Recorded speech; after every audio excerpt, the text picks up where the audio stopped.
This podcast may contain explicit language.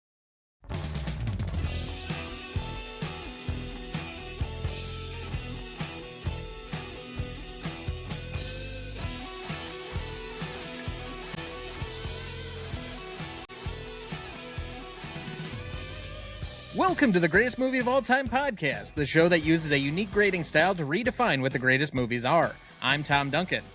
And I'm Dana Duncan. We also welcome back our returning celebrity guest. He is the host and creator of the Best Picture cast. You know him from his previous appearances on Cat on a Hot Tin Roof, Lost in Translation, Gran Torino, Stalag 17, Shane, A Fistful of Dollars, and our revisits of The Best Years of Our Lives and 12 Angry Men. Please welcome back Kieran B.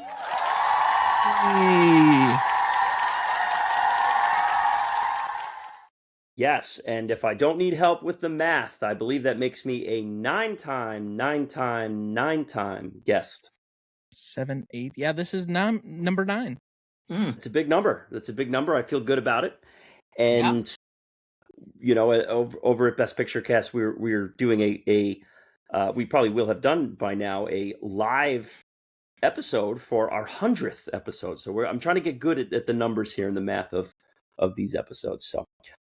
I'm happy to be back. I love the show. I know you guys have really gotten in the rhythm of having guests on this thing. And I'm a guest from way back when guesting on Gmote was a special, cool thing here. So not that it's not cool now, but I'm an OG. We know how you really feel. And I'll tell you what, I'm a fan first and a guest second. I'm a listener of the show. And I'm here to contribute as such. So I listen to it every week. I'm happy to contribute and be a part of the thing. I'm honored to be here with you, Tom, and Dana. Well, thank you very much for that. And thank you, of course, for the listens. But, I mean, you are also our second highest numerical guest to this point, and will be only the second person to pass the barrier of the 10 episodes on, which means when you come back for Saw, that'll be your t-shirt episode. Wow. And this is incredible. And I believe then I will also have been on as many Gmote episodes as there are Saw movies. So we'll be doing 10 at the same time here. This is exciting stuff here. But we are not covering all 10 Saw movies. Just I one. I would hope not. I'm happy you're covering one, and I'm going to take that and run to the bank with that. And it should probably be the only one you ever cover. And hey, we're doing it for Halloween. So yeah, I mean, we could have covered like Halloween or something else, but for whatever reason, I'm covering Saw. I love it. And also, I should just mention too, is you guys are getting me in the middle of a move here, so if you can see the backdrop here is a little chaotic, and but I wouldn't miss a Gmote episode scheduled here. I'm committed. I'm a man of a commitment and a man of my word. So happy to be here and do this. I thought those were just nice little fluffy clouds. It's my Bob Ross wall. I just kind of put a little cloud over here.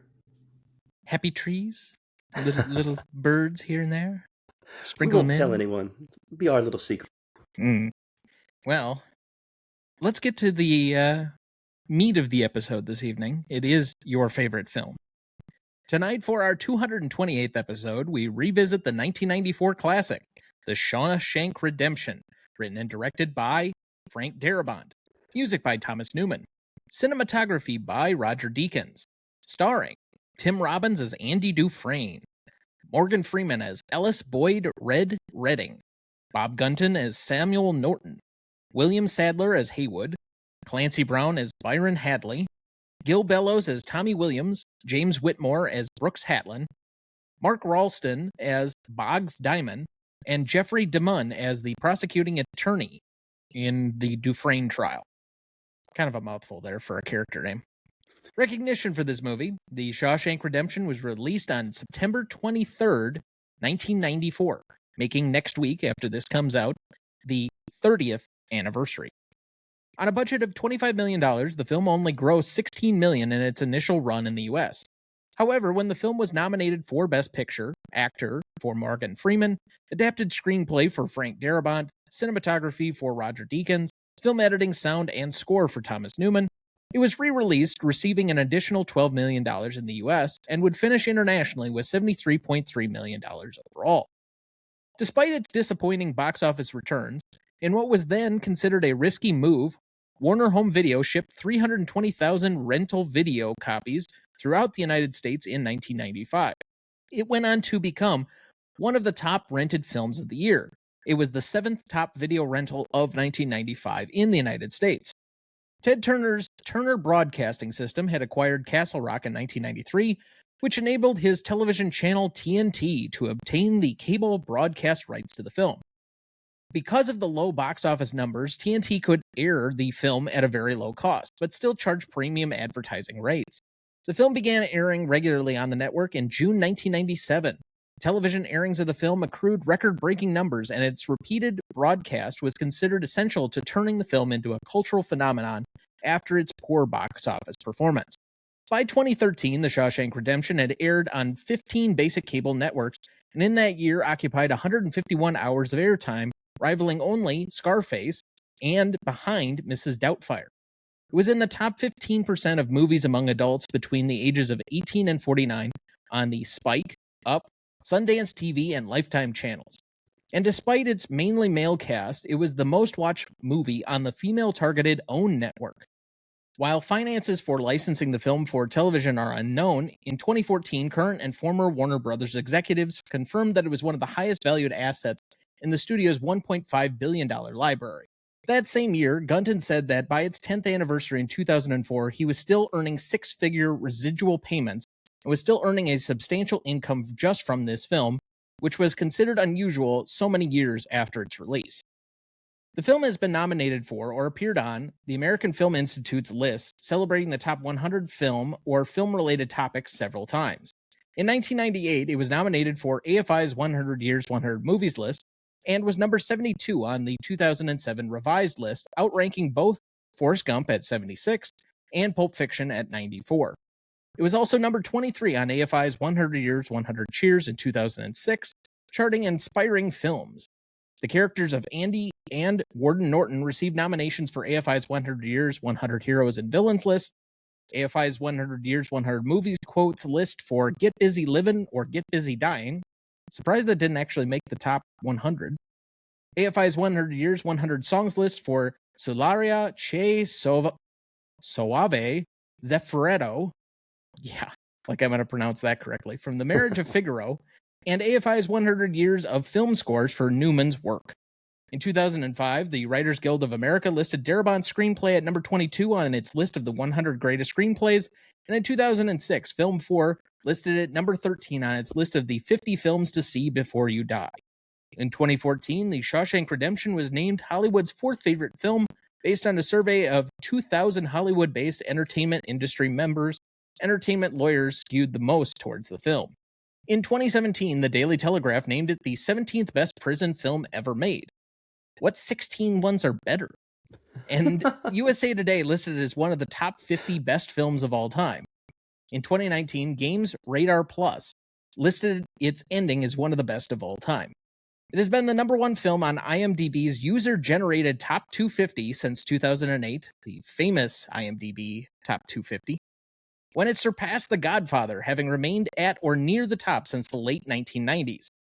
In the United Kingdom, readers of Empire voted the film as the best of the 1990s, the greatest film of all time in 2006, and it placed number 4 on Empire's 2008 list of the 500 greatest movies of all time, and their 2017 list of the 100 greatest movies.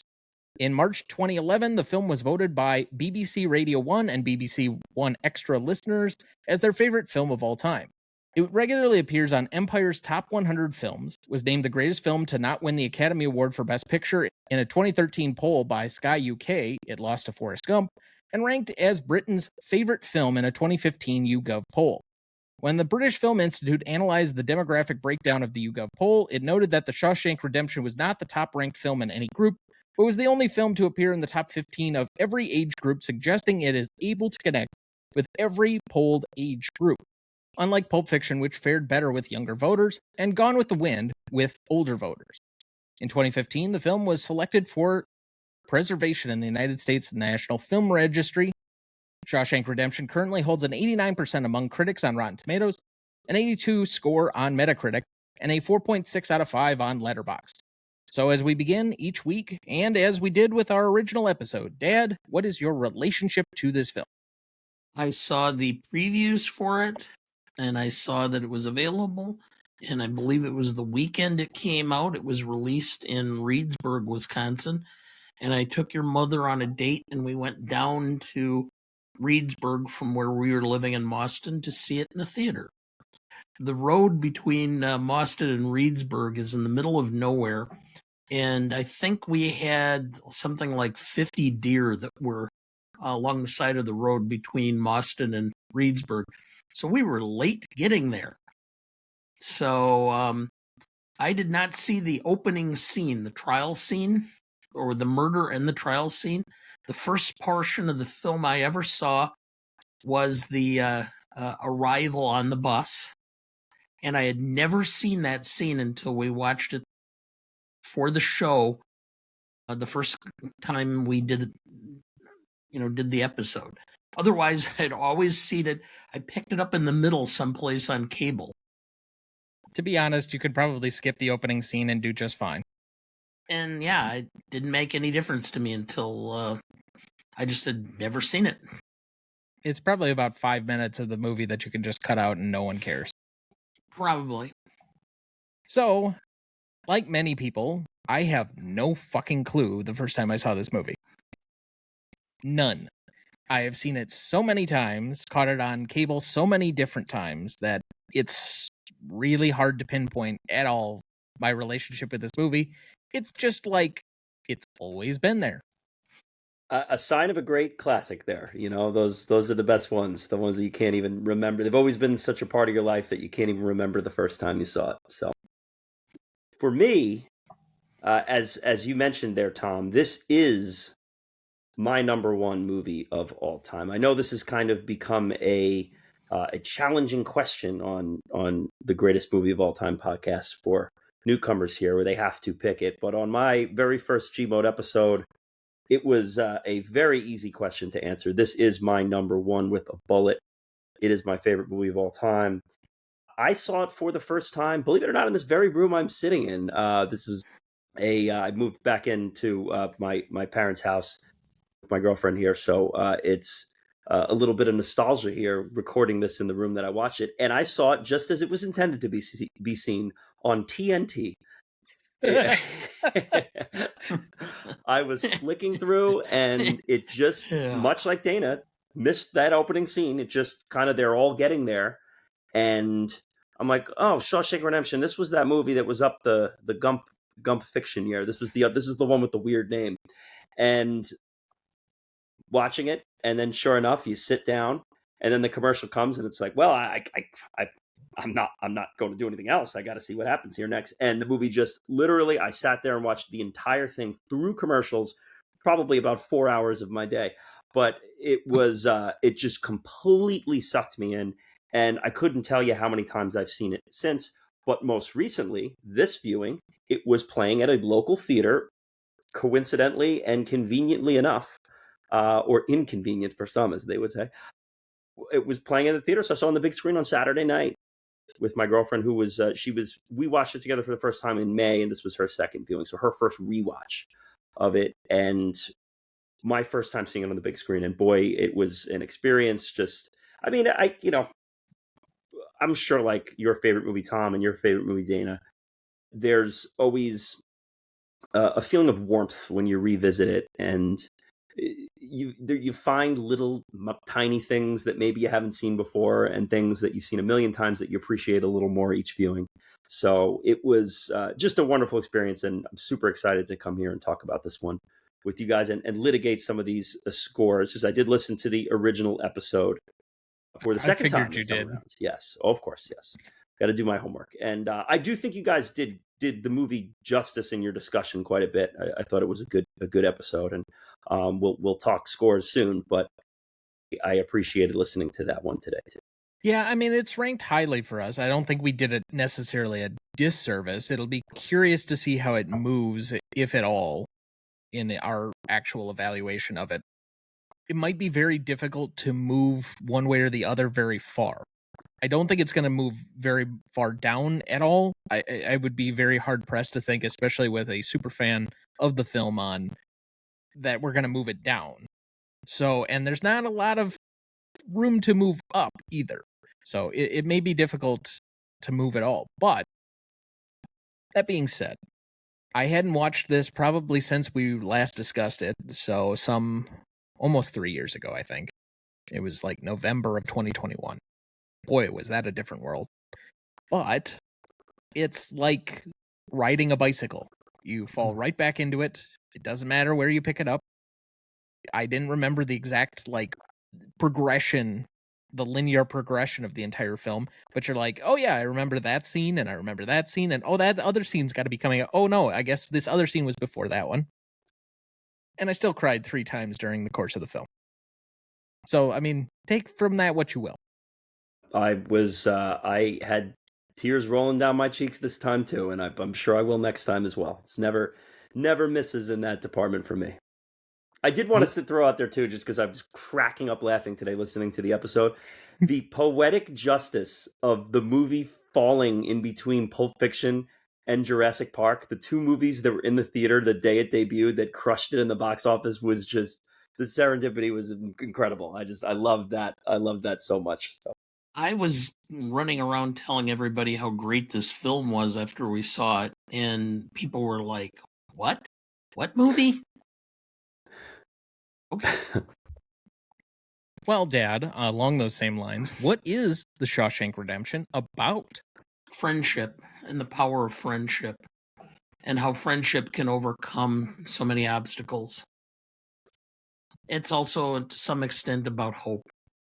You know, I absolutely agree with that. One of the things that I've kind of been in on these past few years when we covered it on Best Picture Cast, you know, when I speak in deeper themes with people about it, one of my main focuses here with this film, or one of my main theses for this film, is that it's an allegory for overcoming depression or hardship within your life. And depression in the truest sense of the definition, whatever is holding you down, holding you back, keeping you from accomplishing what you need to do. And I think the one line in the movie, and it really spoke to me this time. I mean, to me, the best scene of the movie is the 2 of them at the wall. The get busy living, get busy dying, and all that. But Andy says, in response to Red confronting him with it, Mexico's way down there, and I'm way up here. And I guess that's just how it is. And maybe you got to get busy living, get busy dying. Paraphrased a little bit.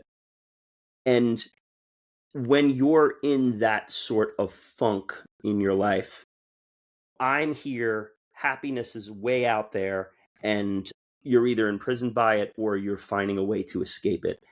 And I think this movie really digs to the core of that. So for me, it's always kind of been an allegory of that. So I think if you ask the average filmgoer if the film's about redemption, who's redeemed, most people are going to say Andy. I'm going to take the contrarian view that it's everybody else in the prison that's redeemed, except for Warden Gunton. Well, depends. He gets his just desserts. Yeah, him and old Byron Hadley. Cracking skulls. Yeah. So for a period drama set in a men's prison, why has this movie become so universal since its original release? You just watched it. I mean, it's a joyful journey. It's not always a joyful movie. The first hour of this movie is real heavy and real almost dark. You have to really go on this voyage with him to get to the end, and you earn it. You earn it at the end, and man, that final scene is just it's one of the greatest power-ups in cinema history. So I think it's been considered, even though it's, as you suggested, a bit of a sausage fest, it's kind of it's just, it's such a human movie and such a triumph by these characters. So it's no surprise to me that it's lasted all these years and is still able to connect to new viewers today. If I'll suggest a couple of alternative things why I think this film is so appealing, is it does something in accomplishing kind of its structure similar to how Raiders is structured. So Raiders of the Lost Ark is famously in like 10-minute chunks where everything ends with some type of action sequence. Indy's chasing this, he's chasing that. He's falling off of a truck. He's in a boxing match with a guy near a plane, et cetera, et cetera. And they built the entire movie around there will be an action scene every 10 minutes. This is not quite on that same level of structure where it's so cleanly that, we're going to time it based on the editing of every 10 minutes.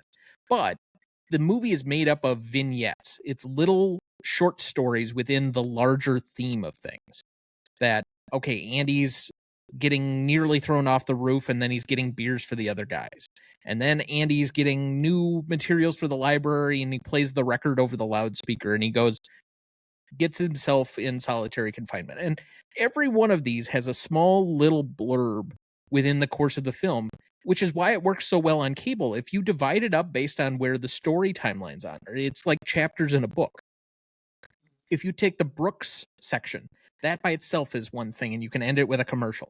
And you come back from the commercial, and now we're into some shenanigans with somebody else, et cetera, et cetera. And you can keep it rolling that way. So it keeps people invested because you have kind of this small little story within itself that has a beginning, middle, and an end. And then we move on to the next thing. And it doesn't feel like the movie drags in that sense. So you have the ability to have these characters over time build with you, but not necessarily lose interest. So that to me is also part of it. If we're talking about universal themes, there's a lot. I know I'm not the first person to say as much, but there is a lot of Judeo-Christian imagery and likeness to Andy's struggle with that of Christ. So it feels very familiar in the redemption angle and arc. It ends on a redemptive note, which is always a favorite of people. So it's going to have that extra draw to it. I just think it's set up to be kind of almost by accident an appealing movie. And then you have it over, the larger themes of struggle, overcoming things, hope, friendship. I think that those are all appealing as well. There was one thing about this film when I watched it again that it didn't dawn on me. But for the most part, they got by getting by keeping their head down and going with the flow and not making waves. And Andy took a chance when he's on the roof approaching Hadley about his tax problem. And that's the point where the entire film changes, where he goes from having this very dark existence to having, he's in some level of control because the guards are all protecting him. He's not being attacked anymore, and everything changes.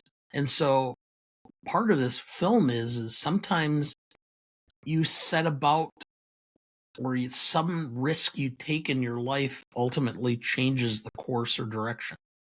So, Dad, this is the third film from this particular year. It's a very famous year for its Best Picture race.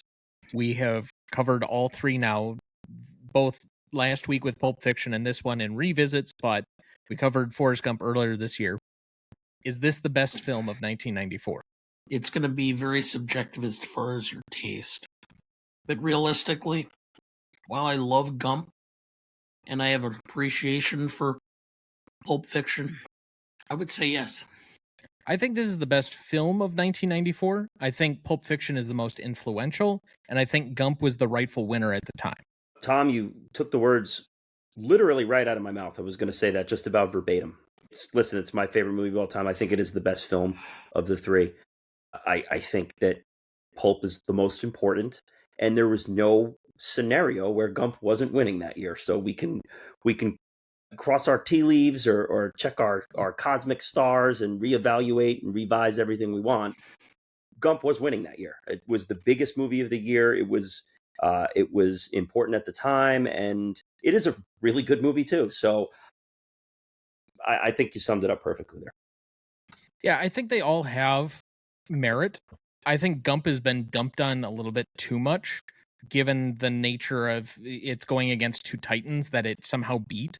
But that doesn't mean it's any less of a good film. I still think it's a good film. It's got some issues in hindsight that, we can litigate here or there. It's still a decently emotional film, a connecting film.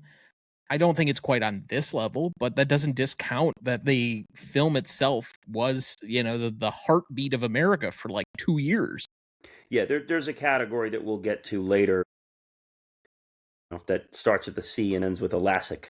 And I think that this movie embodies that, where the other two, Gump was very of its 90s vibe, and I said, I appreciate Gump quite a bit. And not that Pulp isn't very 90s too, it is. Yeah. But there's it is still a niche film for a certain type of viewer. Whereas I think that Shawshank as a film can hang with the titans of the classic genre. We'll put it that way. So, Dad, are we ready to give some more background on the movie? Do you have our plot summary ready for us? Yes. In the somber corridors of Shawshank Prison, where hope is a rare commodity and despair is a constant companion, Andy Dufresne, Tim Robbins, a quiet and introspective banker, finds himself wrongfully convicted of the brutal murder of his wife and her lover. Sentenced to life in the unforgiving confines of Shawshank, he is thrust into a world where the human spirit is tested daily. Andy's journey is one of quiet resilience and unyielding hope. He befriends Ellis Red Redding, Morgan Freeman, a seasoned inmate known for his ability to procure contraband. Through Red's eyes, we witness Andy's transformation from a man broken by circumstances to a beacon of hope for his fellow prisoners. Andy's ingenuity and determination lead him to uncover the corrupt practices of the prison warden, using his financial acumen to expose the rot within Shawshank's walls. In the end, Andy's journey is not just a tale of escape, but a testament to the enduring power of hope and friendship. His story delves into the depths of human suffering and emerges with a profound sense of resilience and triumph. Thank you. By the way, can you say Andy Dufresne again for me? Andy Dufresne. Why do you always go into like some weird Savannah accent to say Andy Dufresne? He's from Maine. It's a little bit of Morgan. Okay. Did you know? Andy and Red's opening chat in the prison yard, in which Red is throwing a baseball, took 9 hours to shoot. Morgan Freeman threw the baseball for an entire 9 hours without a word of complaint. Next day, he showed up for work with his left arm in a sling. Did you know? Stephen King never cashed his $5,000 check for rights to the film. Several years after the movie came out, King got the check framed and mailed it back to Frank Darabont with a note inscribed, "In case you ever need bail money, love, Steve." Did you know? When Andy goes to the library to begin work as Brooks's assistant, Tim Robbins had to time his line, "Hey Jake, where's Brooks?" so that the crow wouldn't squawk over him, since the bird could not be trained to squawk on cue. Robbins was able to time his line perfectly by learning the bird's squawking patterns, from which writer and director Frank Darabont praised him. Did you know? Frank Darabont watched Goodfellas every Sunday while shooting this film and drew inspiration from it on using voiceover narration and showing the passage of time. Did you know? The mugshots of a young-looking Red that are attached to his parole papers are actually pictures of Morgan Freeman's younger son, Alfonso Freeman. Alfonso also had a cameo in the movie as a con shouting, fresh fish today, we're reeling them in." A year after The Shawshank Redemption, he appeared as a fingerprint technician in another Morgan Freeman movie, Seven. And with that, we will take our first break, and we will be right back. Before we jump back into the episode, next week for our 229th episode, we welcome back Christine Duncan, our most frequent guest, and new guest Mike Imal of Cinemas, to discuss the classic legal drama Anatomy of a Murder from 1959, directed by Otto Preminger, written by Wendell Mays, music by Duke Ellington, starring James Stewart, Lee Remick, Ben Gazzara, and George C. Scott. You won't want to miss that one, so watch ahead of the show by searching the Real Good app to find where it's streaming for you. That's REELGOOD. Now, before we jump back into the rest of the show, Kieran, what is going on at the BPC? Best Picture Cast is where we got lots going on over here, man. Let me tell you, we have our, as mentioned earlier, our first ever live show in Huntington, the Cinema Arts Center on Long Island. Exciting stuff. We're going to be watching Jurassic Park and podcasting immediately afterwards. The room fits 100. We're hoping we get 100. We'll see how it goes, but it's an exciting times over here. In addition to that, we're running our sub 50 movie tournament, so all movies under 50% on Rotten Tomatoes. We're in the heat of that now. It probably should be coming to a conclusion by the time this airs, and we'll have to do a full episode on one of those movies. And in addition to that, we just completed our 5th season over here. So each season's 15 Best Picture winners. So we are at 75 Best Picture winning films covered. Ordinary People will have dropped this past week. And that caps off 75 Best Picture winners. So we're getting close to the end of our list here. So exciting times here at Best Picture Cast. How do you determine the voting bracket? Like, who goes up against what? It is it's World Cup style. So you have your pools and 2 advance from each pool until you get into the head-to-head rounds. But it's random draw in the first round. It's you pull them out of a hat, and you could have your bracket of death. You could have some really bad brackets where people just don't even know what to vote for, especially with the sub 50 tournament. Yeah, that's definitely true. There were a couple of them where I'm like, God dang it. I like 2 of them from here. I love Van Wilder and I love Goldmember, but I can't vote for them both. And yet there's other ones where I'm like, why the fuck am I voting for any of these? Yeah, it's funny with the sub 50. There's just some pools that just don't get a lot of we probably average somewhere between 160 and 200 votes, but there's somewhere it's barely getting to 100 because people are just like, I'm not picking any of these movies. This is ridiculous. So the horror tournament will be October, so that one gets a little spicier. But this year we are doing sub 50 horror movies, so that's going to get real bad. So good luck to everyone out there voting. Yeah, I figure a few Saw entries will be on there. Most of the Saw movies are eligible for that, yes. I think the one we're covering, the original Saw, is not. But yeah, I don't know. But you can check that out on Twitter X, and that's at Best Picture Cast. So throughout the month of October, you can bet on those, or you can vote on those bad horror movies.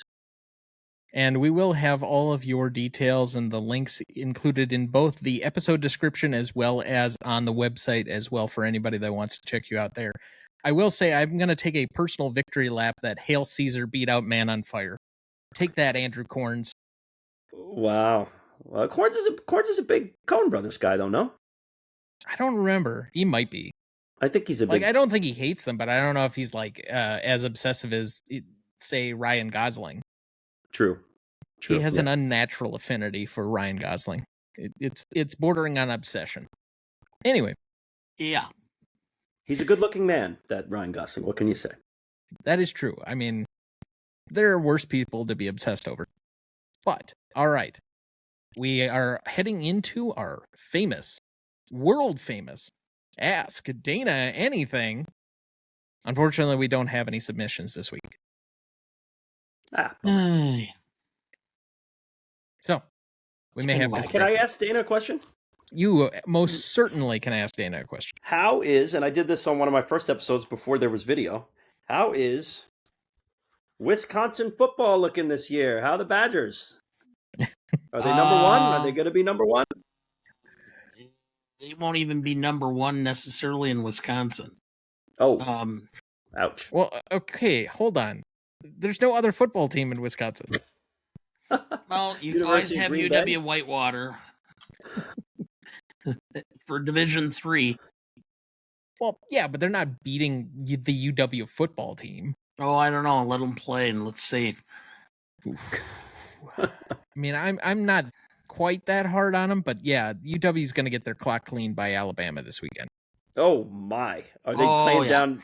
They playing down? No, in Alabama's Tuscaloosa? coming up to Camp Randall. Okay. Yep. So this is going to be a madhouse come Saturday here. So I might need to get out of town sooner rather than later. But Wow. yeah. They've got.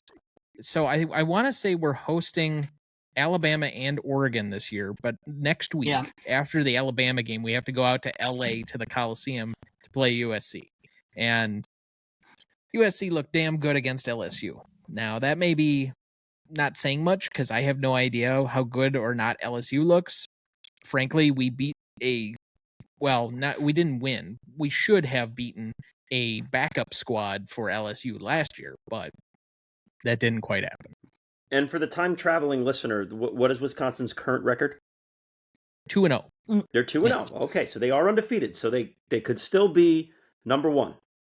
You don't need to be number one right now. You just need to be in the top 12, essentially. Yes. They make too many mistakes. Their offense is disjointed. Their defense cannot make plays to get off the field. And I think their talent comes in through the portal and leaves by the portal as fast as it gets there. I don't see that we have that much more talent than when Paul Christ was there, and that was one of the reasons why Christ was fired. I'll be rooting for them. Go Badgers. Going to take out the Tide. But other than that, Dad, how do you really feel?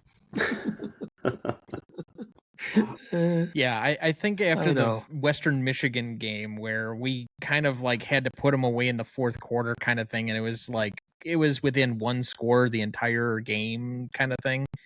And then you watch Ohio State go out and clean their clock like 56-0, and you're like, oh, well, we're not very good.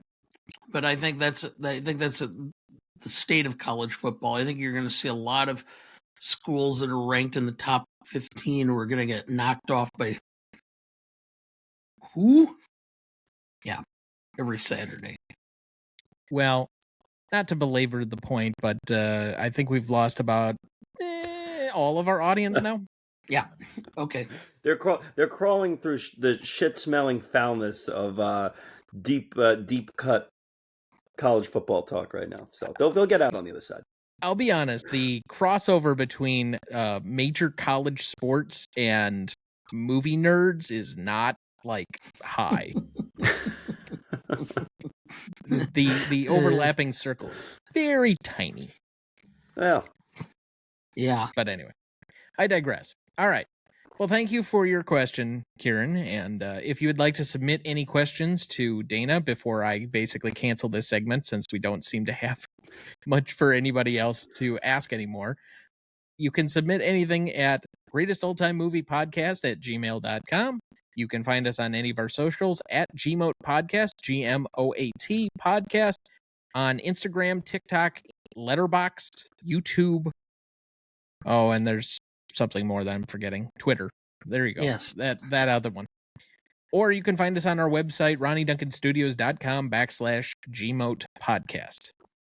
All right, let's get into the heart of the episode. Now, if you have not been with us before for any of our revisit episodes, we do not go through all of the normal steps that we would for any of our original episodes, where we will cover best scenes, best performances, things of that nature, which is our normal second segment. If you want that, you can go to our original episode, which I believe was number 89 back in November of 2021. We are currently on 228 for this episode, so quite a big gap between the two episodes. But what we're really here to do is revisit our scoring on the Stanley Rubric. So Legacy is up first, and this is a category that is usually measuring the legacy of the movie, both from an industry and audience perspective, post the 5 years after it was made, so roughly from 1999 forward. What is the legacy of this movie? Both sets are out of 5, adding up to a total of 10 for this category. So on the original episode, we judged this as a 9. So I pose to you, Dad, did we get this right or wrong? We got it wrong. when you look at the number of people, and I did the informal poll in my office, I think we had 20 people there yesterday, or no, it was actually today. And I asked, all 20 people had seen the film, and probably 8 of them had seen it again within the last year. It has, for the public, a perfect 5. Now, when you add in all of the lists that it's on and how highly regarded it is, I think for the industry, it's risen highly from where it started. So I'm giving the industry a 5 also, because I think it's a 10. Well, I have a feeling that our guest is not going to disagree with you. So I will make the case for the slight derivative that I have from you. I think that the industry, I have no argument against the public. I think for the public, because of how widely seen, how much it's been a part of culture for the last 30 years, it's an assumed 5.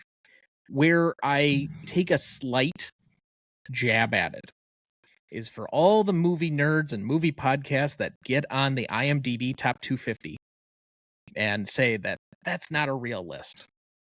Yes, I am poking at you specifically. But anyway, no, part of this is that I don't think it's held in as high esteem because its influence, I don't know if I see it unless it's like really a financial numbers portion of things, like a cable TV, a rentals thing. But that's a bygone business where we've kind of turned the page from what that was and what it accomplished in its time. So as far as that goes, like, it's high on some lists. Like, it's very high on fan lists, things that are voted on by the audience. But if you ask industry professionals, I don't think this is going to take the same place as some of the other like great classics quite for them. So it's not on par with like The Godfather or Jaws or some of these other ones that we hold in such high esteem for changing cinema. It's just not quite that high. I think it's very high for the public. I don't think it's quite as high for the industry. I don't think it's like low, but I don't think it's quite on that same number. So I would have it somewhere between either a 4 or a 4.5 for either a 9 or a 9.5. So let me see if I can sway you on this one, Tom. Because on the original episode, you guys were in unison pretty much as 5 for audience, no doubt, and 4, and you both agreed on 4 for the industry.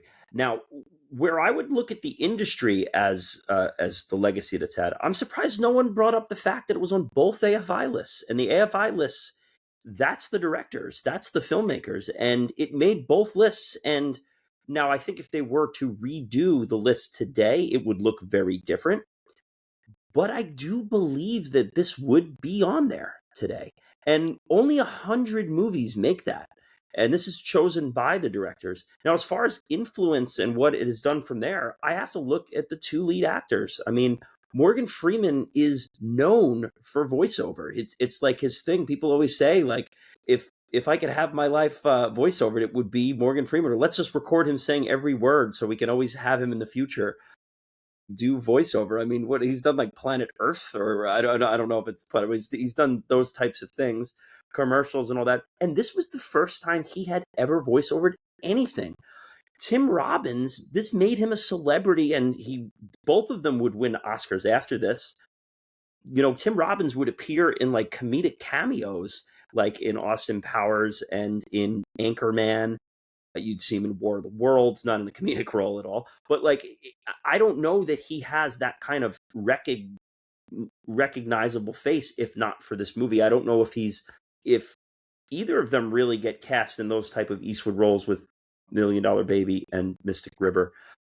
I think this movie is a massive listen. That's not even bringing up what it did for cable TV and all that. I think the industry responds like enormously to this film. And of all the films that were on both AFI lists and have a good chance to be on a future one, how could they not be looked at as a 5 there for industry? So that would be my argument for that. So as far as I know, just to correct a couple of points. One, for the 1998 list, it was only nominated. It was not on the list. I think it's because it was too recent for it to really break into that list. So it was on the second one. I'll discount that slightly. That's like its non-inclusion was a strike against it. But the other thing is, I don't really know who selects the AFI list. It's not said to be directors or I think it's AFI members, and It's that the could American mean Film Institute. Yeah. well, that can mean a lot of different things. The curators of the AFI, I mean, that is a nonprofit organization specifically that I think gets some level of government grant money to remain open, but also relies on donations. Would that not be that industry, too though? loud, or Congress will be looking into it? Well, no, I think it's part of the preservation of American film. I mean, it's the same as the BFI. Unless you're basically saying that Republicans should start looking into it because they hate any type of public funding of the arts. And Hollywood. Well, that's true. So, regardless, but I mean, You had all the BBC stuff too. This was also right. internationally welcomed very well too. Yeah. Yes, I mean, but again, I think that highlights more of the audience. I think most of the British film lists that I read off had to do with like fan votes. This isn't a film that's really appearing highly on like the Sight and Sound poll. And criticisms aside, which we've often criticized the Sight and Sound poll. Yeah, the Sight and Sound poll is not. I mean, and that's also. But as good as this film is, I still think it's much more of a creation of the fervor of the fan response to it than it ever will be the audience or the industry at large. Like, they recognize it. I don't think they're unrecognizing of it, but is it to the degree of a full 10 like The Godfather? No, it's not quite on that level. So I'm willing to go down to the 9.5, but just as like a slight nitpick on this as opposed to some other things. I mean, how do we feel about a 9.75 here? Being that two of us have it at a 10. Okay. Good. All right, locking that in. So we made a slight adjustment there. 9 to a 9.75. All right, impact and significance. So take back the original 5 years that we just discounted, throw those back into contention. It is now 1994 to 1999, and we are doing basically the same thing as Legacy, except it's within the first 5 years. What were the ripple effects from this movie? How did it change industry tactics? How did it change the lives of its stars, for example, which we kind of highlighted a little bit in the last category. But we divide this category again between the industry and the audience. 5 and 5 for a full 10 points. Did we get the original impact and significance score of 7.83 right or wrong? I think we got it wrong. I think it was too low again. I started looking at the rentals and the second release numbers. I think the public just really within that 5 years grasp this film. I think when we were looking at it before, we kind of limited it more to the original year or 18 months. So remembering that conversation specifically, this was the first time that you really brought in that the original release window is not the full 5 years, and it does not the full 5 years make. You made the point, if I remember correctly, because I didn't quite get to that on a re-listen today. But I believe you made the point that the video rentals could be incorporated. It was the first time that you'd made that attempt as part of the larger argument of whether something was impactful or significant. Well, and this just blew everything away.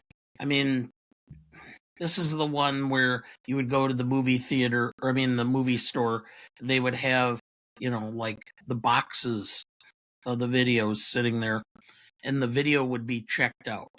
And they'd just have the empty box there. And they'd have 20 of them. And if you were lucky, you could get 1 or 2 of them and get the film. That's the level of popularity it had when it was released on video. And the numbers do show that. Yes, kids, you occasionally had to go to a store to pick up a physical copy of something called a VHS. And you had to have a player at your house that was capable of playing such a device. Yes. And if you were kind, you rewound it at the end. Well, they would charge you extra if you didn't. So, but in this particular case, we would, if you went to the store and there was not enough there, you would sit and stand near the bin where they were doing the returns and hope that somebody brought one of them back so that you could quick say, hey, it's in the bin. I want that. The good old days. Yeah. Oh, well. Anyway, so I think for the public, it was a 5. For the industry, it had high critical review. Oh boy, I'm having a hard time. I guess I'm at a 4.5 for the industry, simply because Morgan Freeman got to be a leading man. This cemented him as a leading man. He could carry a film by himself. And he went on a run of just being a phenomenal star, movie star, contributor in Hollywood. He was the first actor to really transcend. I mean, the part was not written for a black man. It was written for a white Irish guy with red hair. And Morgan Freeman put on color blindness as far as certain roles, that you didn't have to be a white man or a black man. You could transcend it by just being a really good actor. And I think that started that concept. And so I'm going to go with a 4.5 for the industry for a 9.5 overall. I mean, it's hard to ignore the ripple effects of what it did to certain people's careers within this. Clancy Brown has been feasting off of this film and his deep voice for 30 years. Morgan Freeman and Tim Robbins are probably still eating out on this movie. Morgan Freeman obviously is the voiceover king and the voice of God. You can say that between this and Bruce Almighty, he's basically locked that down until he dies. This movie is so popular that it has raised the stature of everybody that was involved in it. And by extension, I think it has some level of success, again, where we're talking about it basically raised the portfolio of one company by itself, that being Warner Brothers and TNT. At least for a time being when that was still a thing and cable television, even though I think it's starting to cycle back around now. It's just cable television is moving to Tubi and Pluto as opposed to, DirecTV or Spectrum or whatever the hell you have or had in the old days. But even so, this was kind of an afterthought in the original Academy Awards when it was held. It was kind of something that got a boost because it was included, but it was not necessarily significantly up for any of the awards. I think we have kind of, after the fact, because of how popular it is, said, well, how did this lose? Well, because Forrest Gump was on a huge trajectory and Pulp Fiction was the underdog darling. This had no chance of upsetting really any of those to win anything major in its time. And by extension, this movie was placed on TNT because it was easy to do so. We mentioned at the top that because it was a low producing box office draw, they could get away with showing it on TV and showing premium ads without having to pay huge residuals. Now, they ended up having to do so in the end. Where at that point does that actually start? So because of that, I think this lives well with the audience. I'm not going to disagree on that part. But I have, again, a 4 and a 5. So I have a 9.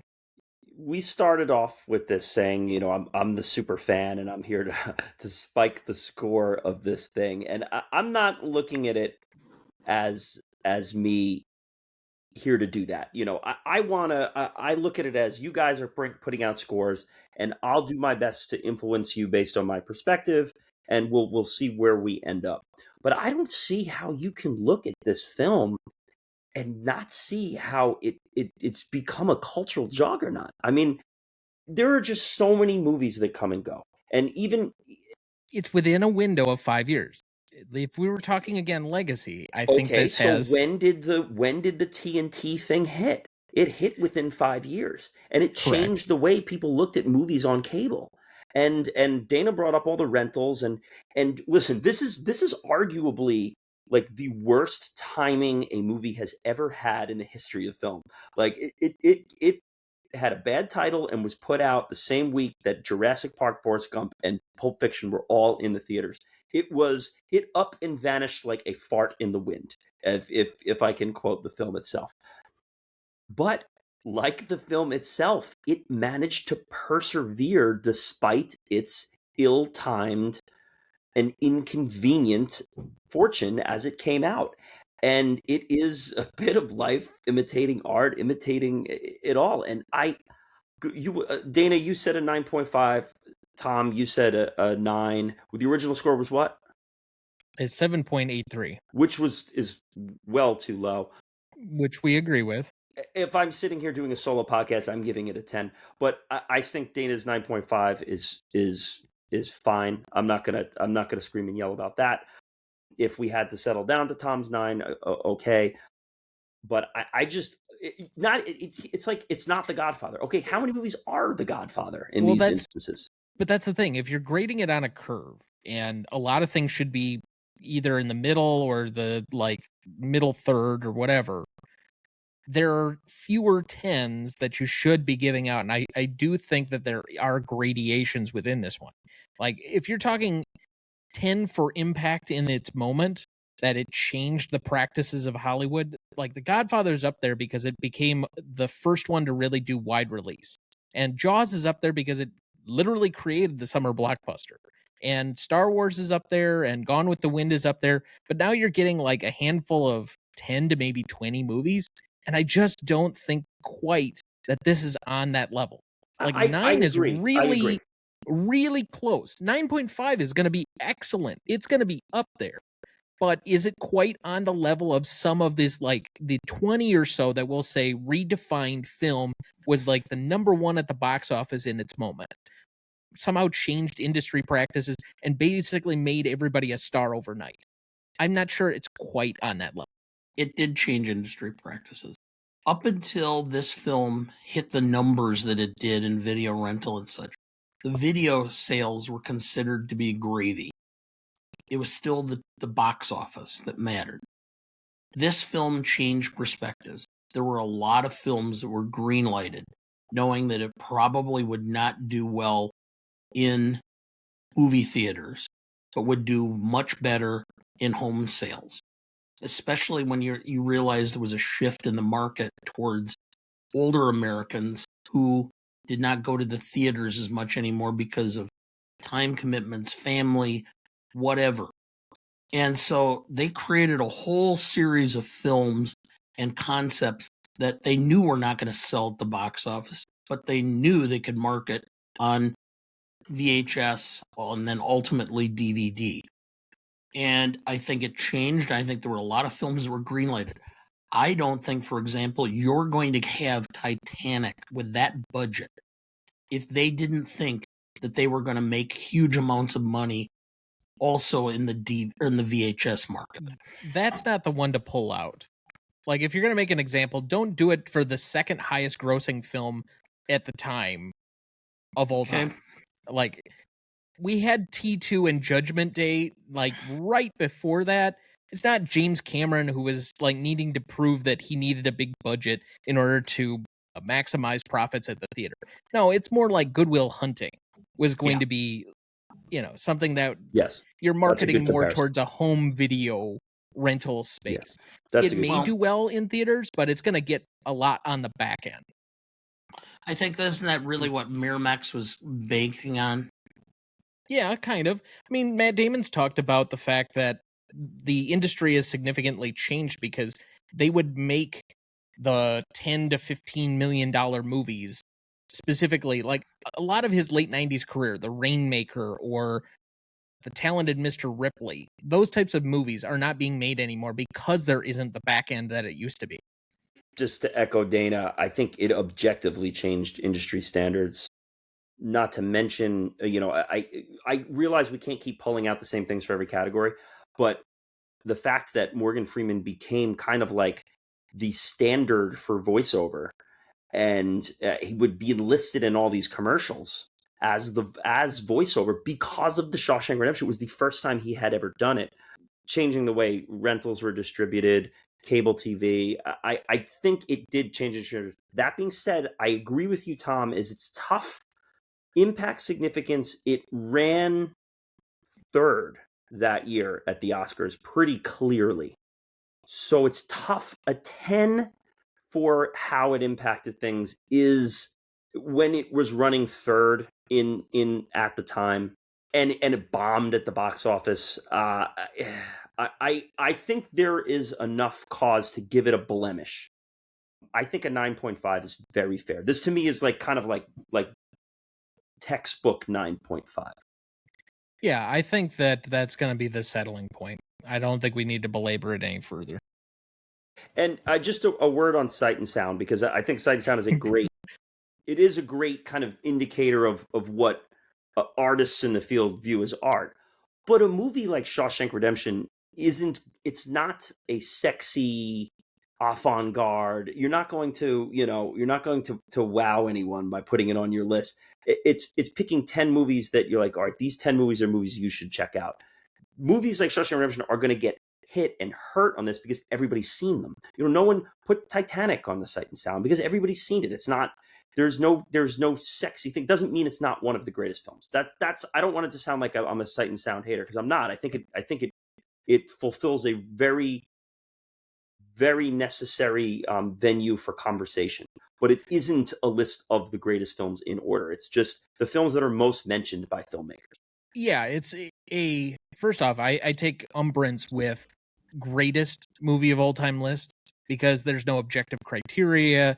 It's only on a limited scale of sub critics and directors to a degree. So there's very fine lines as to how it's done. They're only voting for 10 films, and then it's an aggregate score of like how often it appeared on something. That's not a measure of anything. If you're doing part of the reason why we did the math, the rubric portions of this particular program, and I know we've done this before, so you can skip ahead probably a good 3 minutes while I monologue here. How dare you? No, you can't. Listen to the man. Even if they did like each an individual list of 50, what do you think are the 50 best movies? And I think that's a more accurate barometer of what that list is actually trying to achieve, is the best movie, because they're trying to ask people, what do you think is the greatest? And in that portion, it's probably like based on acting, directing, story, screenplay, all of these other elements, what is the best movie essentially? And then they're like, okay, these are the 10 that I think are the best thing that I've ever seen. Some of them, it might do a favorites list. These are my 10 favorite films. I've seen that occasionally done. But how does that measure actual greatness? And so that's been part of the ingenuity behind our show, has been always for that. Now, we do overweight a little bit more on audience participation, which is why we have some probably films that are more, I would say, audience favorites near the top, hence your criticism of The Dark Knight currently being our number one. But Jaws is up there. 12 Angry Men is up there. I mean, it's hard to argue with a lot of the ones we have in the top 10. I think one of my selections, and still alive in the sub 50 tournament, The Water Boy, being alongside Unforgiven. I think that was more what I criticized, because that's a little tough. But no, I mean, I think me teasing you about The Dark Knight is just more, it's your favorite movie's number one. But I think a lot of people would agree with you. It's got to be up there on the IMDb list there. I mean, somewhere between the Sight and Sound poll and the IMDb top 250 is what the actual list of the greatest movies of all time should be. Let's just remind ourselves that Shawshank is on all of them there. So, well, I guess it's not on Sight and Sound because it's not cool enough to the current. Yeah, it's not art house enough like Jean Dielman. Haven't seen it, so no comment. I can't comment on a movie I haven't seen. There is nothing like watching Jean Dielman in February on the weekend of the Super Bowl, straight through, no breaks, no phones, while you have COVID. That was an experience, right, Dad? Yeah, it's kind of reminiscent of watching paint dry, but having your hands taped to your side and having an itch on your nose. You're out there doing God's work, gentlemen. I appreciate you for it. All right. Let's move to Novelty then. This is kind of a measure. I've recently taken it to mean more of both the originality of the idea or possibly, multiple things about the originality of what it's trying to achieve, as well as the execution of the movie overall.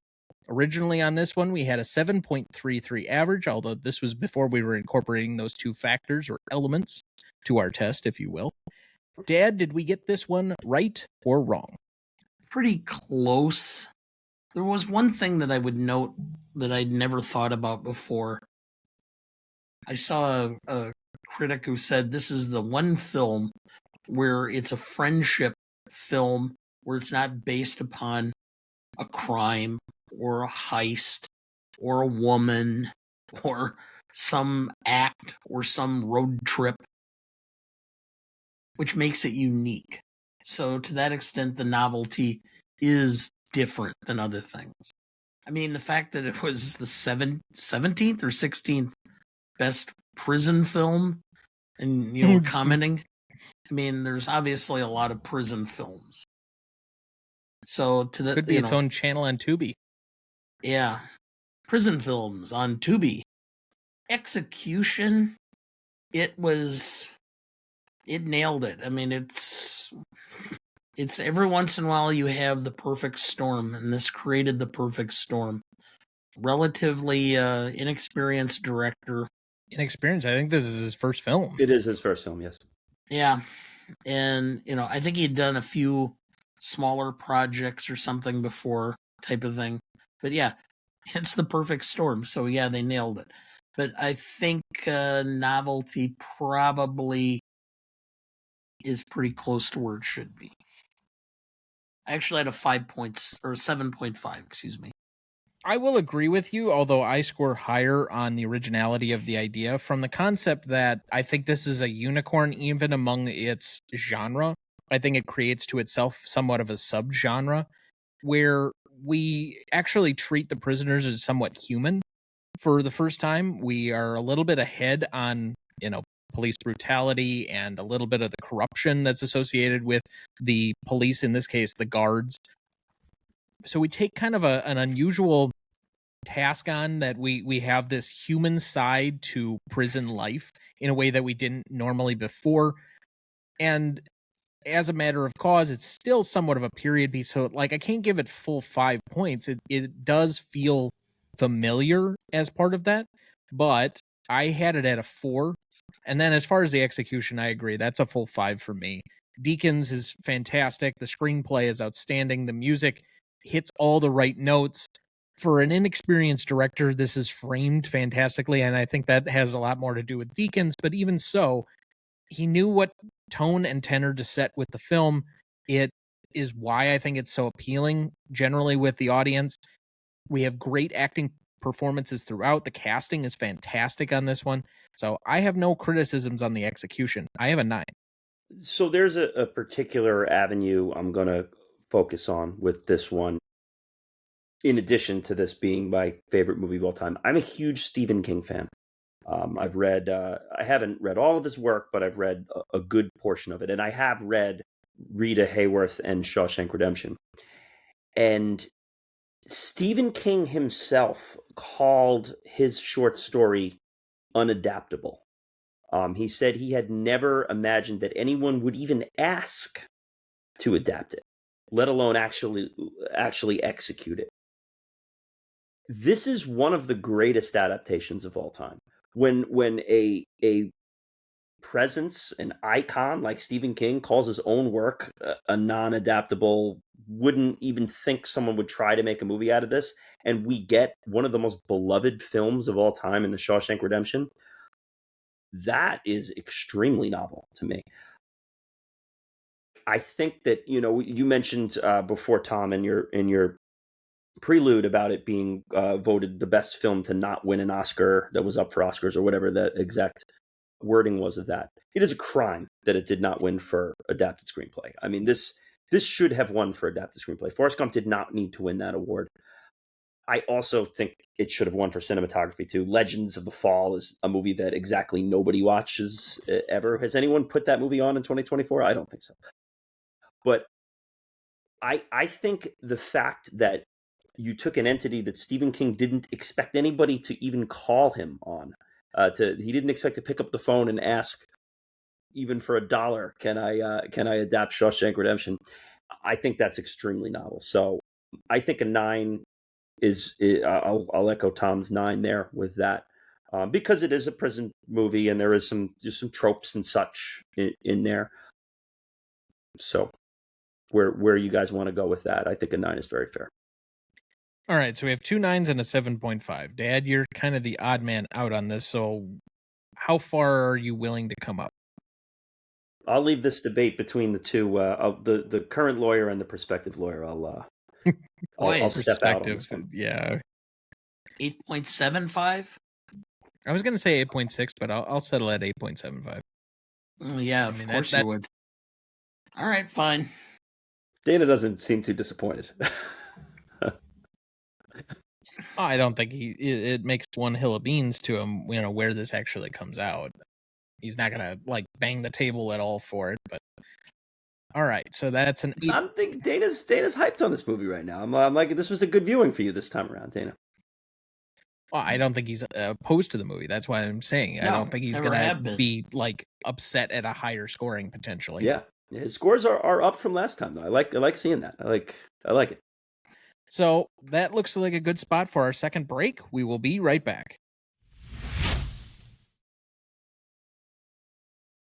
Before we jump back into the episode, as of this last month, all of our episodes are also now in video format. That's right, you can see my resting nerd face and all of Dana's famous okays in pristine high definition. So far, we have 12 different episodes now available to watch. Just head to youtube.com/@gmotepodcast, where I have the full video and audio feeds on our website, ronnieduncanstudios.com/gmotepodcast. Both of those are available in the episode description of this episode, so check us out there, and if you do, please like the video or subscribe to us. We would really appreciate it. Dad, do we have anyone to remember this week? Yes. Scott Simon, 75, American musician, member of Shana Na, wrote Sandy for Grease. Eric Gilliland, 62, American TV producer and writer. Roseanne, The Connors, That 70s Show, The Wonder Years, won a Daytime Emmy in 2019. James Darren, 88, American actor, was in the Gidget movies, The Time Tunnel, TV show T.J. Hooker, and in the film The Guns of Navarone. Will Jennings, 80, American Hall of Fame lyrist. My Heart Will Go On, Tears in Heaven, Up Where We Belong, Oscar winner 1983 and 1998, Grammy winner 1993, 1999. And this is with heavy heart, specifically. James Earl Jones, 93, American actor. Star Wars, Fences, The Lion King. Tony winner 1969 and 1987. So he is an EGOT winner and the first person to win 2 Emmys in the same calendar year. But more than anything, he defines a subsection of my childhood. The Sandlot, The Lion King, which was the first film I remember seeing in theaters, Star Wars as Darth Vader, Field of Dreams. I mean, it's hard to get over the impact he had from about roughly 1987 through about 1998. Yeah, I mean, I'd go back to the Sandlot. Just, the reveal of him at the end just being like a nice old man where they thought he was this monster. And, George, I knew George. Yeah, I mean, he passed today. Sad. It's tough losing these legends. I know you guys do this segment every week, and you cover some of the most notable to some of the least notable. I mean, I think in the original episode for Shawshank, you guys covered Norm Macdonald passing, who is since his death has become this comedic icon. He's like the Herman Melville of comedy. It is great that you guys do this, and it's probably a little extra dicey when someone passes hours before we record like he did. But I love this section that you do. I did want to, if you guys don't mind, just want to say a word on Will Jennings. Yeah, go ahead. I don't want him to get over shit. He wrote two of like the more storied songs of my life, or the 90s, or however you want to put it, in My Heart Will Go On and Tears in Heaven. Just quickly on Tears in Heaven, obviously Eric Clapton song, brilliant, one of the saddest songs you'll ever hear. I mean, his son passed tragically at the age 3 in a horrible, fell out of a window. It's a horrible thing. And Clapton basically went into seclusion for a while and stepped away from everything, and came back and wrote this song, but wrote the first verse of the song and said, this is all I can do. I can set the table, but I need someone else to do this. And he called in Will Jennings because he liked the work that he had done prior to this, and he called him in, and Will Jennings like, this is kind of an awkward spot you're asking me to come into. Are you sure? I think you should finish the song. No, I need you to do this. And I mean, you can't hear that song and not cry today. I mean, I just read the lyrics today because I was like, oh, he wrote the first verse, and I'm just writing it. And I get like halfway down the song and I'm shedding tears. So, and then of course, My Heart Will Go On, which is probably one of the most famous songs from a film. And James Cameron pressured into putting a pop song into his movie. He didn't want to do it. He had written the kind of the musical tone of My Heart Will Go On, and Jennings hopped in, wrote the song, got Celine Dion in the mix. In one take, she records the song.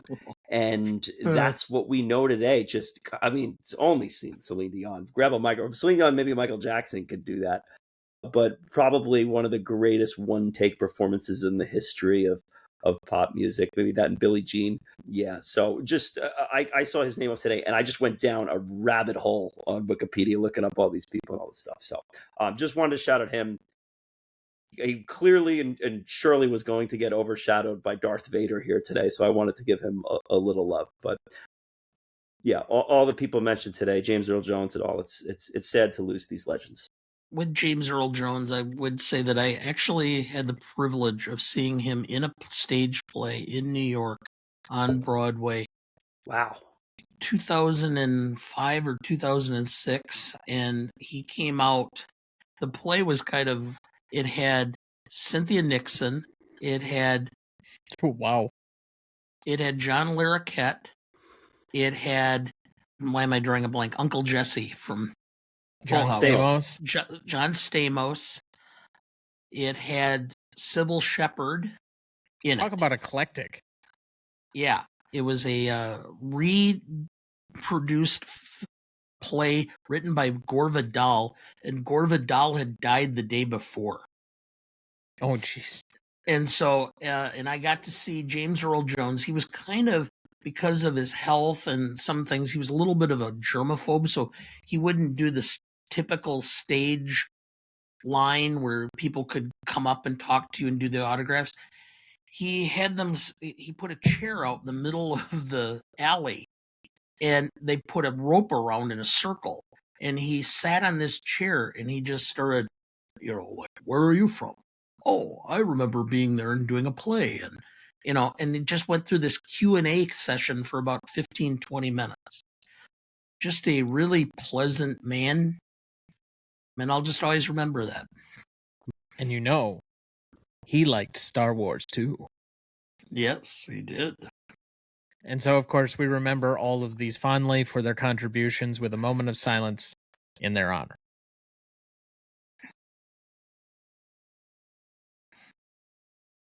Thank you.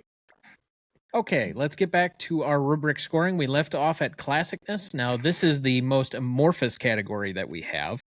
We normally, as us two regular scorers, and we hope to impart that somewhat on our guests, but start at roughly a 7, and then either we work our way up or down.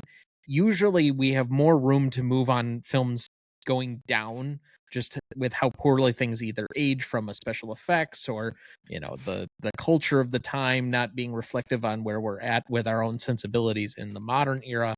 We have very few things that we move it up for: timelessness and being ahead of its time on certain social issues or topics that we would deem are more inclusive of what we would expect today if a film was made are two of the few examples where we would. Musicals that still like hold attention or comedies that are still funny are two other examples where we've moved films up or down. But Dad, originally on this film, we had a 9.33. Did we get this right or wrong? I say we got it right. I say that on 2 points. One, the issues of homosexuality are a little bit more pointed now, I think, than they were at the time the film was released. But by the same token, it was way ahead of its time in discussing corruption and police brutality. And so they weigh out against each other, even from 2021. So I would say the 9 is perfect. So I also have a 9. So slightly below what we originally had on this one. Part of the reason that I have it at that, I didn't really have any points to take off of. I agree with you that it had a point up for me as a factor for the police brutality, the corruption involved, government officials, things that we hadn't necessarily considered at the time that I do think are a little bit more modern voiced, particularly when we're talking about criminal justice reform, which isn't a new topic, but it is something that I think has become much more widely accepted as something we're striving towards in the last decade or so, or at least, on a majority front, whereas it used to be much more of a minority of the culture. And I would say that this meets the criteria. It's like starting to leak into the timelessness factor for me. So I had 2 points up. I had no points down. I have it at a 9. I asked this type of question on our 12 Angry Men episode about, or maybe it was actually I think it was our Best Years of Our Lives episode. I think it was during the Novelty character. He was like, if this isn't a 10, what is? So I think like when you're scaling 1 to 10, you have to establish that top shelf of what is the 10. And I hate to put you on the spot again, Tom. I should have prepped you for this, but like, what has gotten a 10 in this category? So I could look that up quick, but if Casablanca must have gotten a 10. I don't think it on the last, because we've revisited it twice. I think at one time it had, but I want to say that the most classic example of a full classicness score is usually Wizard of Oz. Right. So the 1,000% should be a 10. There are films of films, like the ones that you can be from any decade, you can be from any time and watch it and still experience the magic of the movies. And to me, The Shawshank Redemption is that. I have watched this recently with 2 dates who never saw the movie, just flat out was like, okay, yeah, I don't know anything about this, and just watched it. A date from the past and my current girlfriend now. But to watch someone get sucked into the magic of cinema is just a wonderful thing. It's like watching it for the first time yourself. And there are some films that are like that. And I know you guys didn't have, you recently covered The Sixth Sense, a wonderful episode. You should go back and listen to it, listeners. And neither of you really had the true experience of not knowing what was going on and then getting hit with it. To me, that's another classic 10. I think that The Shawshank Redemption, as a film that's later on, it's in the 90s, but I think it stands with the early classics. I think it is a modern classic. So I endorse a 10. I don't think I'm going to be budging you guys on it with this, so maybe I try to coach up that 9.33 that you guys had, but I just, maybe the knock on it is the lack of women in the movie, but it's like it's a prison movie from the the 40s. It's a period piece in the 40s where you can't just ham fist women guards into The Shawshank Redemption. I mean, there's tell your man to double bag. Last time he didn't double bag. We get the random Karen at the grocery store. But I don't know, man. To me, it's like this is a classic film. The and the only wife, yeah. thing, the only knock I would have, if it's anything, is it just hasn't. It's not old enough quite yet. That's the only issue that really Yeah. it has, because I have like a timelessness scale, and when we're talking like Casablanca, it's probably going to get 3 points just from how old it is and how much it still holds up and still is like a very engaging movie. The Best Years of Our Lives is in somewhat of that same category. Now, Yeah. I haven't updated this list in a while. I really should go back through and like add all the stuff from this season, but it's been a whirlwind of like the summer has flown by. But you're allowed to live life, Tom. You're allowed to live life. It's well, living life is not going to law school. That's living in a dungeon for 3 years. It's part of life. Very little like light that comes into the room. But anyway, it's the whole. It's your from Shawshank. purgatory give him another month. career. Yeah, well, and the reward at the end of it is a great legal career. Yeah. Okay. Well, anyway, Casablanca. I don't see that you've really been hurting through childhood. That aside, the only film that has achieved a full 10 in classicness to this point that's on this list, and I think there are some that have achieved it since, is both revisits of Casablanca. The next highest one on the list was a 9.75 for High Noon. So you have not given out many 10s. No. Not in this category, no. Oh, okay. All right, that makes me feel a little better. So among the 9.5s, and that would be kind of in this range. So Shawshank is at a 9.33, along with like The Big Lebowski, 12 Years a Slave, Wall-E, Fargo, All the President's Men is kind of in that range. Just want to hop in. The Big Lebowski has Tara Reid in it, which instantly hurts its classicness. So let's just throw that out there. Okay. Well, I don't know. Anyway. She seems rather class. Well, no, that would be classless. Okay, all right, never mind. My But bad. anyway, so 9.5 has Psycho, Network, 12 Angry Men before we did the revisit, Wizard of Oz, Mary Poppins, Double Indemnity, and Jaws. They're all older films, so this would be the newest film on this list. But I So realistically, this is an interesting combo. It's an interesting. If we were to average this, it would come to the exact same score we had originally. Then I think you got to keep it. All right, so we'll settle at a 9.33. Yeah, that's fair. All right, now the category where we're not going to really need to negotiate because it's so subjective that I really don't like to argue with people over their rewatchability score. But originally on this one, we had a 9.58. Dad, were we right or wrong? Right. I have a 9.5. This is a film that, 9 out of 10 times I'm going to put on and just leave on. I'm going to watch it. If it's on, I'll stop and watch it for a while. It's just 1 out of 10 times I'm having a really shitty day and, where I'm really not happy being a practicing attorney and because something goes wrong. And You mean that when you've had a hard day, you don't want to watch Andy get gang raped? I'd like to tell you he fought the good fight. Yeah. Anyway, no. And so that's why it can't be a 10 for me. I'll go with my 9.5. Okay, superfan. I'll let you. Okay. Just give it your 10, and sure, but it is the Kieran B test. I'll plug it this time. It was inspired by your episode on this. And it's funny. I listened back today. I'm like, oh, I took such umbrage over like a 9.7 or what? I'm like, damn. But it was just, I think, Tom, it was you who said, you're just like, well, I'm just not going to watch a prison movie or whatever it was. And fine.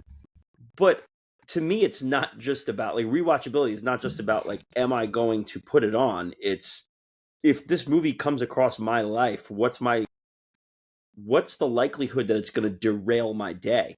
And there's no movie that derails your day more than Shawshank Redemption. I mean, if you walk through a room, and this has happened to me, where the two of them are sitting at the wall talking about the path of the tornado, and there's a rock that has no earthly business being on that wall. You're not leaving. You're just not leaving the room. You are sitting down. It could be your wedding day. You're finishing that film.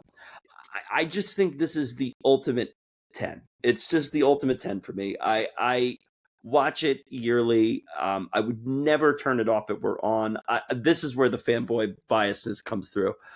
But yes, listen, the first hour, I mean, watching fat ass get beaten to death is, I mean, it's brutal. I mean, that's a tough sell. Like when you sit down and you like recommend the movie to someone and they sit down and watch that, you're like, oh yeah, oh we gotta get through this part, and then yeah, there's gonna be some rape in the listen, it's a heavy material. There's a lot going on, but to me, it's just 10. It's a 10. All right, you ready for me to ruin your day? Oh no, he went down. So, applying your test, it's going to be lower. Okay. So, I came up with my own what is like 1, 2, 3, 4, 5 for each side of your test. So, putting it on, the fact that I hadn't put it on in several years, not that it's like anything that I wouldn't put on, it's just not something that I'm like thinking, oh, well, I haven't watched that in a while. It's just not that movie for me. So I would put it somewhere between every few years or maybe once a year type of thing. So that's about a 3.5 for me. Already kind of moving down the scale a little bit. Leaving it on, am I stopping my entire day and watching it then and there? It's not that kind of film for me. I will stop and watch a few scenes. I will watch likely a few minutes. I may even, like plan to watch it later or come back to it after a while and finish it. But I'm not stopping my entire day to watch it exactly right then and there. It wouldn't even have to be my wedding day. It's just, unless I have a purpose to put the film on, it's just not quite that film for me. So I would have that hovering at about 3.5 or a 4. I'll probably defer more to the 3.5. So I actually have a 7. You okay? No, I mean, I am, but I think we need to just let the jury recognize that you are forced to watch a movie a week already. So like, if it's not like you have like a summer off from film, and like you're not just going to casually throw on any 2 hour and 20-minute movie. Just throwing that out there. That's very true. Also, like, and and this is the subjectivity category, and we don't want to keep bringing up the same things every category, but like, I think TNT has proven that this movie's rewatchable. I mean, it is objectively rewatchable. So I'm not saying that you should go up from what you had, but bringing it down, like, let's defer to the people a little bit here. And those heathens, I saw that the audience score went down. I know we're even getting up to that yet, but those heathens have brought the score down. I don't appreciate that. But yeah, so I don't know.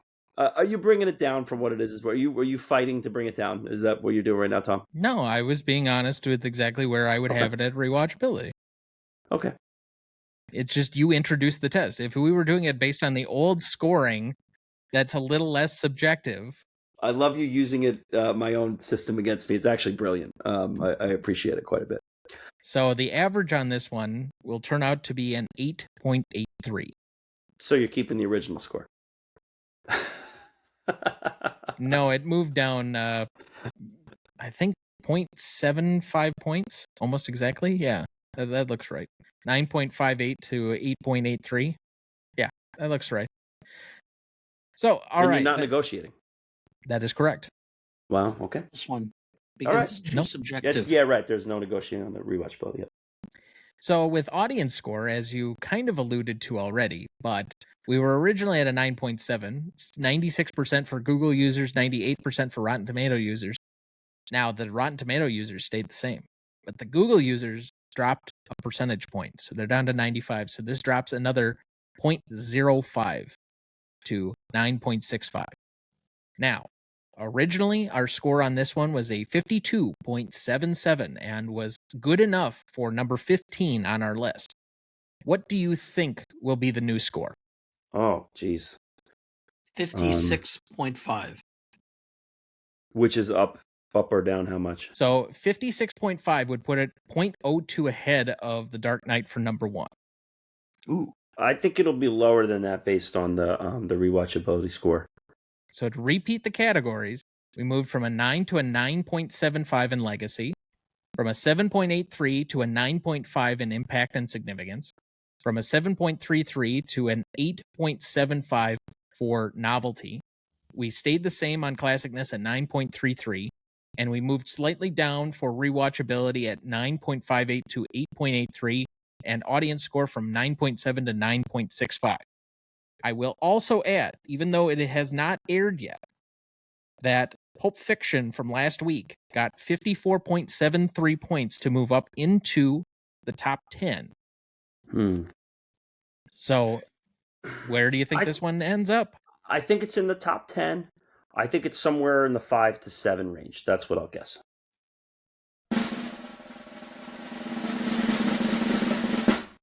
Our final total is 55.81, and that would currently place it just between Jaws and North by Northwest for number 3. Wow. I feel good about that. Jaws is ahead of it, right? Jaws is just slightly ahead of it at 56.15, and The Dark Knight is still number 1. Wow. And North by Northwest is my favorite Hitchcock movie, so I love that being up there too. Well, we share that in common. Yeah. Yes. Cool. All right, I'm glad to be a part of this. And I think not negotiating on rewatchability was the right move there. So if you disagree with any of our scoring or have any problems with any of the things that we did, including my rewatchability score, as I think that will probably draw the most ire, I would suggest writing us at greatestaltimemoviepodcast@gmail.com, or you can find us on any of our socials at Gmote Podcast on Instagram, Twitter, X. Well, I guess X and Twitter are the same thing. Instagram, TikTok, and all of the other things. Letterboxd, YouTube, etc. Or you can find us at RonnieDuncanStudios.com/Gmote Podcast. All right, let's go to our remaining questions on this one. I can't believe we didn't ask several of these questions on the original episode, but how does Andy get the poster back up? You're going to hate my answer. It's just this with this movie, it's just there's allegory all over the place, so I don't think it matters. You know, it's a bit of a this is all representing a theme or a meaning, but how I've heard this explained, it's that he has it stapled from the top and he crawls under it and it settles in from the bottom, and you can throw a rock hard enough because the warden does kind of really give it some oomph, where even if it's not attached at the bottom, it will rip. That's how I've heard it explained. I don't necessarily know that I buy it, but that's how I've heard it explained, and I'm okay with it. There's a scene where he's lifting it up and he's got it just pinned at the top and he's digging into it. That's how he was doing it. No, there's no scene. You're imagining things. There is no such scene. Yeah, there is. Okay, prove me wrong, but there is no such scene. All right, I will. That might be a deleted scene. I saw it when I was watching it last night. It doesn't exist. The only scene where he's actually hammering into the wall is when he's carving his name in and he takes the chunk out. That's the only scene where you see him carving at all. Nope. There is another scene. Okay. I'll find it. I will email you tomorrow or text you with the spotted where it is in the film. Okay, that's fine. You do that. How did Andy have access to the weather reports? Warden had newspapers all over the office. He would have had easily access to it at some point in time. Library's really, really up and coming up there in Maine, so I'm sure they had maybe daily newspapers. If anyone's going to see it there, it's going to be Andy, maybe. But so add meteorology to his tax exploits as his prowesses grow. I don't think thunder hits that quickly in any storm anyway. So, you know, that was I've always had a problem with that. I still have issues with, okay, you made one small hole in the pipe. You have enough to stick your head in. How did you get the rest of your body in there? 1,000%. Totally agree. It's always bothered me. Can I say one that's also always bothered me? Here, This is super nitpicky, but I've never understood the currency in this movie with the cigarettes and all that stuff. But that's its own thing. But so they go through this whole ordeal where they're betting the cigarettes on the who's going to break first and all that, and line them up in a pretty little row, and then so it seems like a pack of cigarettes is pretty, like, that's a good amount of currency within this world. Oh yeah. Does Brooks Hadlin get a pack of cigarettes every single item that he delivers? Like, because when he delivers Andy the book and the rock hammer, Red puts a pack of cigarettes in his top pocket. Like, every deal he makes is a pack of cigarettes. So Brooks Hadlin is like living in a mountain of cigarette packs at that point. I don't. That always. Well, and we never see him smoke either. Yeah, I just the market imbalance there is a little crazy for me. So. Yeah, I don't know. Does Andy crawl through the sewer in his bare feet? I do believe so. Would have had to. Yeah. I mean, you don't see it, but like you would think he would protect the shoes. It had to be in his bag. Mm-hmm. And he leaves his old shoes behind. Yeah, there's no way he didn't smell like shit walking into that bank too. Jeez. Yeah. Yeah, some puddle with some rainwater is not going to do it. I don't let any of this get in the way of my experience just because I love the He had a bar of soap. It's a fable. It's an allegory. He had a bar of soap. To be fair, even if he did have a bar of soap, it is rural Maine in the 1950s. The possibility that anybody walking into the bank on any given moment is going to smell like manure is probably high. Well, it was 1966. Whatever. It's still not really making that much of an adjustment that there are a lot of farmers around. Nerdy nitpick for me too is just Shawshank Prison in the Stephen King universe is in Bangor, Maine. They say he walks into a Portland bank. Portland and Bangor that's like a 3-hour drive. So I'm sure they schmozzed the geography for the movie, and that's fine. But just I mean, how many people are there from Maine that we know that can fact check that? How did no one hear Andy digging for 19 years? I don't. Does the scraping? We're talking about 20 years of scraping. Does that make a noise? Is it? I don't know. That's. It's a valid question. I don't know. How did it switch from day to night when Tommy's killed? So this is like a super nitpicky thing, but when we're walking in the hallway, you can see the light, like the sunlight. It's clear, like middle of the day. And all of a sudden you walk outside and the warden's waiting and it's dusk. Is it sunlight or is it floodlight? Why would it be floodlight through the open window? I mean, look at the scene preceding it. It looks like sunlight. It doesn't quite add up, but all right. You are nitpicking, but that's okay. Yes, that is correct. That's one of the things we appreciate about you.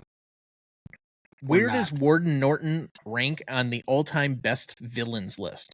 I personally think he should have been up for an Oscar in this role. I thought it should have been 2 lead nominations for Robbins and Freeman. Yeah, Robbins and Freeman. And I thought he should have been in the mix there. It's iconic for me. And you talked about in your intro, Tom, about people who they made so much money that they probably didn't have to. I mean, he totally made so much money he didn't have to work. That's why we didn't see him in a bunch of movies. He basically was rich off of this thing because he was the third build. He's amazing in this, and it's Wicked Witch of the West quality here. Yeah, he's the top villain. Yeah. Yeah, I don't want to put him in like the top tier. He's not Darth Vader. He's not the Joker. He's not Anton Chigurh. He's not Hans Landa. He's not like quite that level.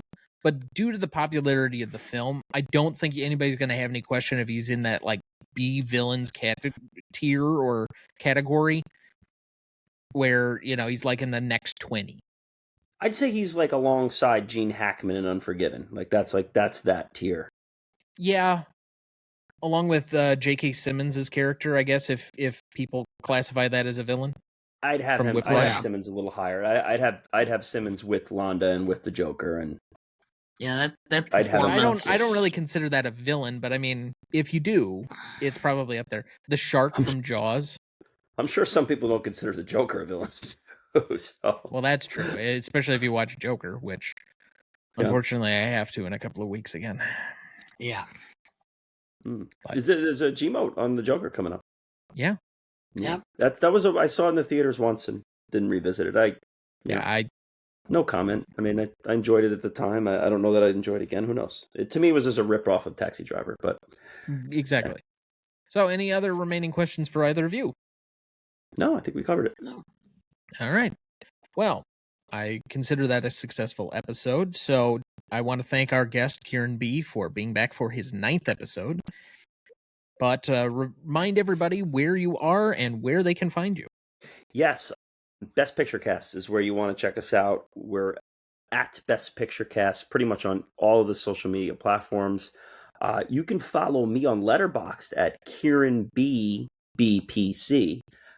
Find out what my 4 favorites are, and this is one of them. And there are 2 other Gmote episodes that are on there. I just referenced Unforgiven. That's one of my 4 favorites. Also, The Terminator, which got disgraced on this show, and we'll for another day we'll discuss that. Yeah, Lawrence of Arabia too, which I know you haven't tackled that monster yet here at Gmo, but I love that film. So those are my 4 favorites there. Follow me on Letterboxd, Kieran B BPC, but Best Picture Cast everywhere else. And we have a good time over there. Listen up, and I hope you join the crew and follow along, because we have fun over there. And I am one of your 16 followers on Letterboxd. Yes, I just launched it, and I'm going to be doing October. I'm going to be reviewing. I don't love the whole star system. I don't love doing that for movies because my stars change as I watch movies again and rewatch. But I decided that horror movies I can justify starring. So I'm going to be rating horror movies as I go, because that is a very kind of specific niche. So yeah, so you can look forward to that there. I will agree. My stars change, but I'm willing to update them as I go. I had this listed as a 4.5, and I thought, yeah, we probably should just leave it at that. And then I took a second thought at it, and I'm like, I mean, if this isn't a 5, what the fuck is? Good for No, you. it's a 5 now. Hell yes. On my own personal Letterboxd. And updated, it will be one of the few in the Gmote Letterboxd that will now be a 5-star. I think it's only 5 films that are a 5-star. So we'll have an honorary badge, I guess, next to it. So, but Dad, any remaining thoughts for the week? We lost James Earl Jones today. And the other thing I saw was Kathy Bates announced that she's retiring from acting. Ah. So she just finished a Hulu TV project where she it was an update of the 90s, early or 80s, 90s Ben Matlock. She's Maddie Matlock. And she said it was just too much at her age, and so she's fought her whole life to get where she is, and she's enjoyed the ride, but it's time to step aside. So as I'm starting to age and I'm seeing all of the actors and actresses that significant in my movie watching and television life either retiring or passing away, just reminds me of how old I'm getting.